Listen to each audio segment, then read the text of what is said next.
মনে করবা যারা বিদেশ থাকেন, বিদেশ থেকে ভাবতেছেন সুন্দর সুন্দর পাঁচতলা বিলাসবহুল একটা বাড়ি করতে চান, অবশ্যই আপনাদের বাড়ির ক্ষেত্রে কিন্তু গাঁথা করতে হবে বেশি, ঠিক আছে। আর বেসের গাঁথাগুলা করে হানিফ ভাই। হানিফ ভাই যে দেখেন কত কিছু বলেন হানিফ ভাই যে গ্যাসের গাঁথার লেগে কি করতে হইব। হানিফ ভাইয়ের সাথে প্রতিনিয়ত যোগাযোগ করতে হবে, একটু দেখাই দিন আমি আসছি যে। এই যে হানিফ ভাই, ঠিক আছে। হানিফ ভাইয়ের লোকে আমরা আছি অনেকগুলা লোকজন। যদি গাঁথা করতে চান তাহলে আমরা জানেন যে একবারে বাথরুমের গাঁথা, পাঁচতলা ফ্ল্যাটের গাঁথা, 10 তলা পর্যন্ত আমরা গাঁথা করি, ঠিক আছে। ইট বালু, ইট ফারানি বালু টানা সহ আমরা করি, ঠিক আছে। চুক্তি যে হানিফ ভাই আমাদের কন্ট্রাক্টর।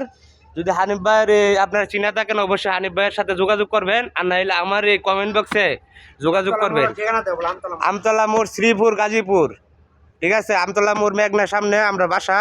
এই হাজি ইউনুস আলী জামে মসজিদ, আনার ভাইরা বাড়িতে হানিফ ভাইটা, ঠিক আছে। এখানে আইসা হানিফ ভাইয়ের নাম জিগাইলে সবাই কয়ে দিব যে হানিফ ভাই সর্দার মাটি কাটার গাঁথা করতে চাই, ঠিক আছে। বালু ইট শট আনা হইব, আমরা অনেক টিম আছি আপনাদের জন্য প্রস্তুত, আপনারা আসবেন ইনশাল্লাহ, সুন্দরভাবে কাজ করে দিব। আসসালামু আলাইকুম।